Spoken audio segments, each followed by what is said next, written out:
Hello and welcome to the Every Other Saturday podcast YouTube channel for instant match reaction to Rangers 2, Hibs 1. Falling asleep as we've talked about through that game, forgotten Nisbet scored at the end.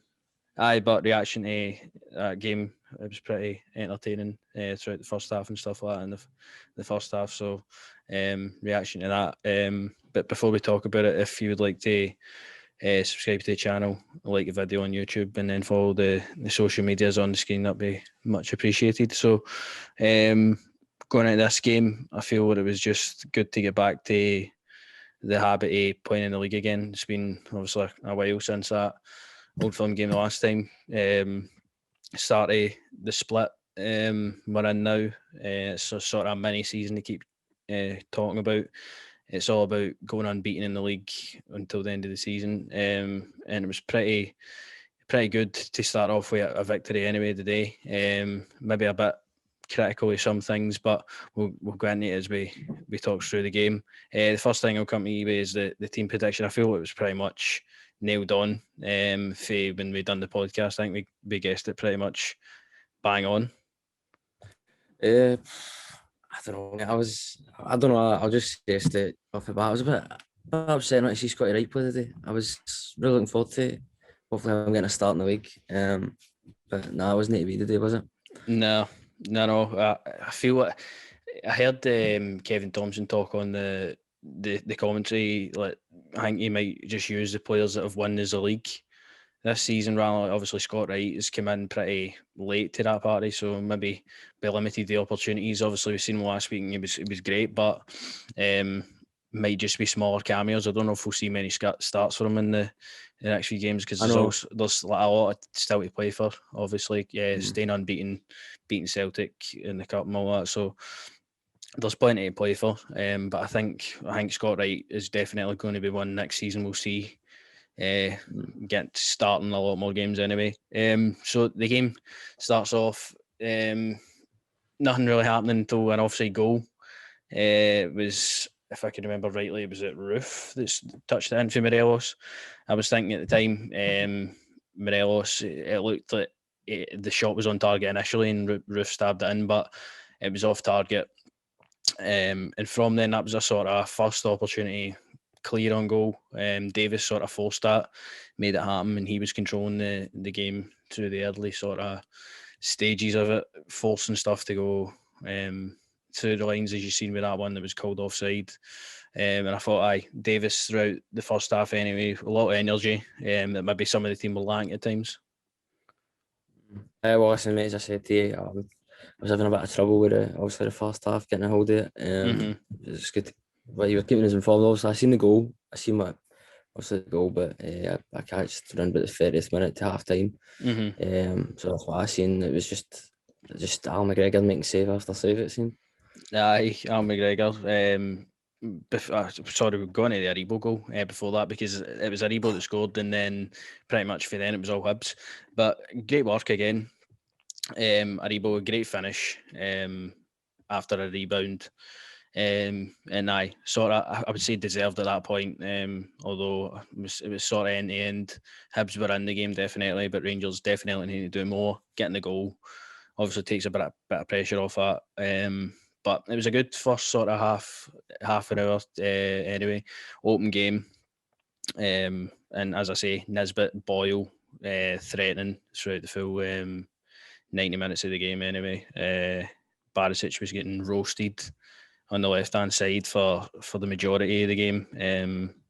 And I would just like to know your thoughts on that. I don't know if you've seen the majority of the first half, obviously, but Barisic, he seemed to be a bit, I don't know what's happening with it, a bit shaky down that left-hand side. I don't know if it was due to Boyle's pace, because I know he's lightning quick, but he looked very vulnerable anyway. But what do you think that was down to? Listen, I remember him being sort of the same when we played Hibs at Easter Road with Boyle and all that. I think that's maybe a player that gets the best out of him, to be honest. I don't know, I just feel like he can't maybe handle him. I just don't feel like a lot of him. I mean, I don't know, I just feel like he wasn't on it today, mate. I just feel like a lot of the team weren't on it today, to be honest. I think it was just one of the safe performances, if I'm honest. I just feel like it was get the 3 points and get back to the house, you know what I mean? They probably stayed up for WrestleMania, they're all shattered probably. No, but I don't know, I thought it was a safe performance, as I say to you, mate, today. I would say, to be honest with you, I'll say it, can we just sign Kevin this, but to be honest, because I feel like he's a fantastic player, man. Real fox in the box for me, man. Yeah, definitely. Nisbet had great chances throughout the first half to score. He had one, just went by the post, and then Martin Boyle had one similar to that, just as well by the post. But I feel that Hibs definitely throughout their second stage in the first half spell should have been level at least. As I said, they too mentioned they had a few other chances. Jackson Irvine was sort of creating space, breaking through the midfield. It seemed a bit too easy on that side with Barisic for me. As you said, that might just be a player that can't deal with Boyle, but definitely should be better. And Barisic had a really poor afternoon in general, didn't really improve in the second half either, but Hibs really played well. And as you're saying, an all safe performance. I feel like all of these league performances have to be that way now. Just sort of don't overcommit, just try and do what you're used to, get your goals, and hopefully one beaten. But there was a chance for me, mate, that just I think summed up the day's performance. With Davis, I think he was driving it at the box. You think yourself, hit a shot, and he just wants to pass it, and I'm like, come on, mate, just at least have the shot. Like, I don't know. I wanted the shot there, man. I know what I mean, and obviously we'll get on to the second half as well. What happens when you shoot for range? Because we've seen that obviously for Ryan Kent, which was spectacular. But I think when we take our chances and going into next week, obviously, which will be a massive game as well, you need to be able to go and take chances. Like maybe we missed out on the day. Let stuff shooting for range. It could force mistakes and you get a rebound. You never know what can happen for it, but I feel that going into half time, the team talk would be simple. Try and not give Hibs as much as you gave up in the first half, because they were definitely coming more and more into the game, like the dominant sort of side towards the end of the first half. And the thing is, coming back out second half, stamping your authority on the game again and going and getting a second goal, which we did eventually through Ryan Kent, but it was a slow sort of burner the start of the second half. Not much, and for me opportunities are still like that, but we eventually got the breakthrough through Ryan Kent. I mean, it's just when he gets that ball at that area, he seems to just shimmy on his left foot, and you know for a fact it's going to go in the top corner, and it did, and it was, I'll say it right now, probably one of the best goals of the season so far. Oh, listen, Ryan Kent's had a couple of them this season. I think the one for Aberdeen is we played Aberdeen at home. Just superb when he gets in that area, as you say, mate. You know it's a goal when he gets there. But no, as you say, goal of the season contender 100%. Nah, goal of the season contender 100%, and you just want to see that all the time for Ryan Kent. I feel he has provided moments throughout the season where he's delivered, but I think that's one of his best goals a day. Probably one of his best performances of the season as well. I thought he was dangerous whenever he got on the ball. There was times where maybe he made the wrong decision or passes went astray or stuff like that, but I thought as a whole Ryan Kent was really good today, and he got his goal to cap that off. And as you say, screamer on the day, gets us 2-0 up, gets us a bit of breathing space, can make the changes, which we did. Hadji, Arfield coming on and stuff like that, the ones you're sort of used to seeing. But then from that, then foot was completely off the gas. Martin Boyle again, the main threat for Hibs all day, and it makes me wonder, is that a guy that we should be looking at going into next season? Because I mean, every time I've played him, I feel like he's been a definite standout alongside Nisbet, but I don't know if provided a lot of problems, I felt. Aye, definitely, but I don't know. I'd take his age. How old is he? I think he's 27, so he's just about in his prime currently. You don't know how much Hibs obviously would demand for him, but he's an Australian international as well. Just one that maybe, obviously we've got the right wing sort of situation sorted, but maybe at the start of the season, one that we could have looked at. But I feel like he's a dangerous player, and I feel like he's going to end up moving on to Hibs in the summer, because I feel like he's a step above. I know I could agree with that, mate, but I don't know if I'd sign him, to be honest with you. I said to you, obviously about when the lineup came out, I would just play I'd give Scotty Wright a chance, man. I really would. I like Kima playing as a striker for me. Like that's what I like. I kind of want to stop that for like seeing that now. I'm not wanting Kima out there. I want him in the box in the area where I know he's dangerous for me. Boyle, as you say, mate, he gave Barisic a right terrible afternoon. But for me, if we're going to sign MD for Hibs, I would take Kevin Nisbet. I thought Hibs were sensational today, mate. I really do. I think they gave us a right good go at it. Some teams just, as you say, especially at this kind of stage of the season, maybe we just roll over because we're the champions, I guess. But as you say, it was nice to see people like Zungu and that come on. I just don't sometimes agree with Gerard subs when he does that. Like it's like the 80th minute, and you're bringing people on him. What's the point of that? It's just like it's again to kill more time, get players a couple of minutes where necessary. But I get what you mean, like maybe unnecessary. But I get also why he's doing it, just to kill a bit of time. 100%. But I agree with Hibs. I think this will be the last time we play them in the league this season. Every single time we played them, tough game. Again, another 1-goal margin. I mean, we've 1-0, 1-0, 2 each, and now 2-1. Really tough opponent this season. And Hibs, I feel are maybe a different for the rest of the teams we'll play, because they've got a third spot to secure. Aberdeen won yesterday.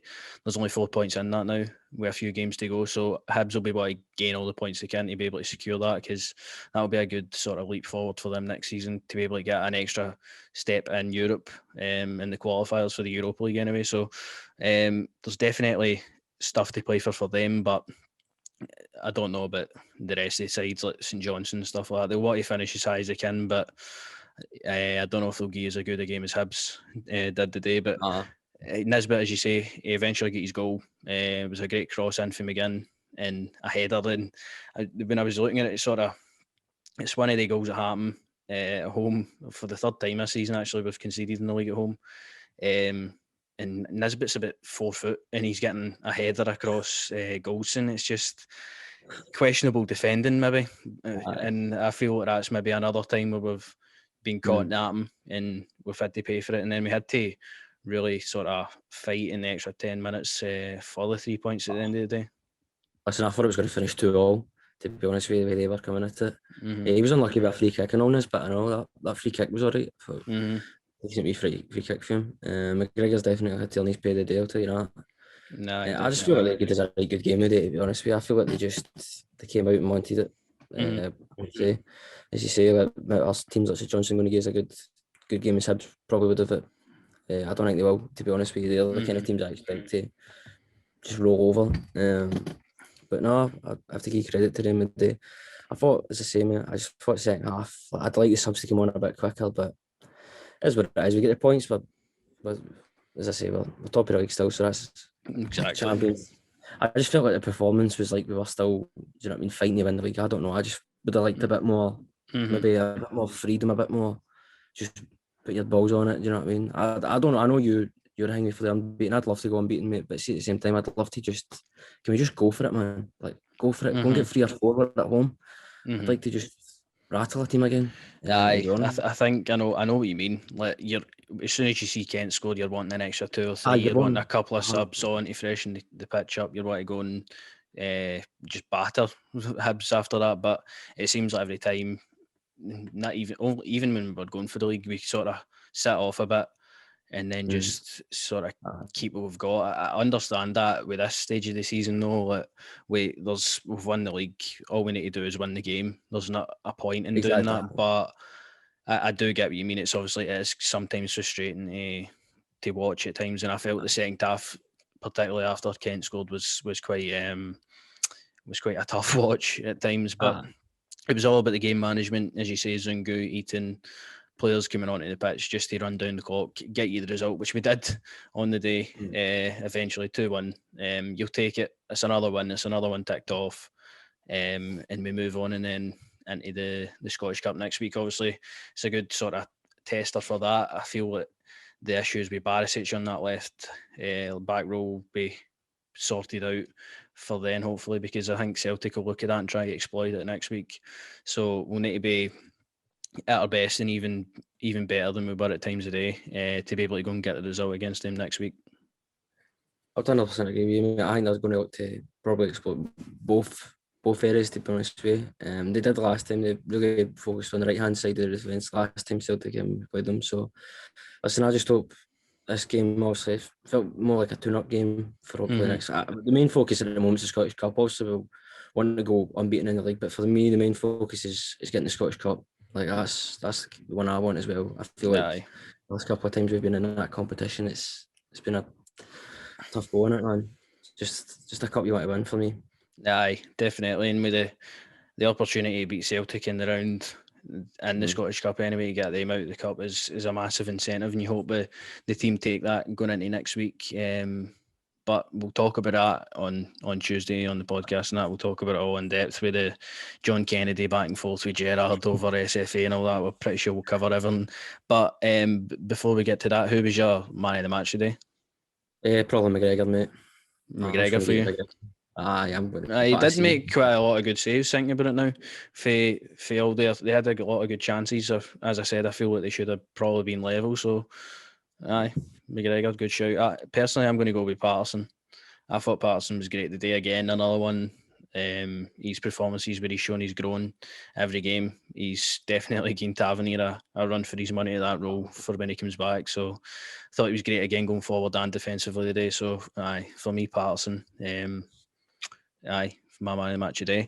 So that's the reaction. I'm absolutely knackered. If I sound downbeat, that's why I'm knackered after watching WrestleMania last night. So Mate. hopefully more high energy for the podcast on Tuesday. But if you enjoyed it, let us know your comments in the comments box below in the video. Like the video and subscribe to the YouTube channel when you see for the podcast on Tuesday now covering the Celtic game. So see you then.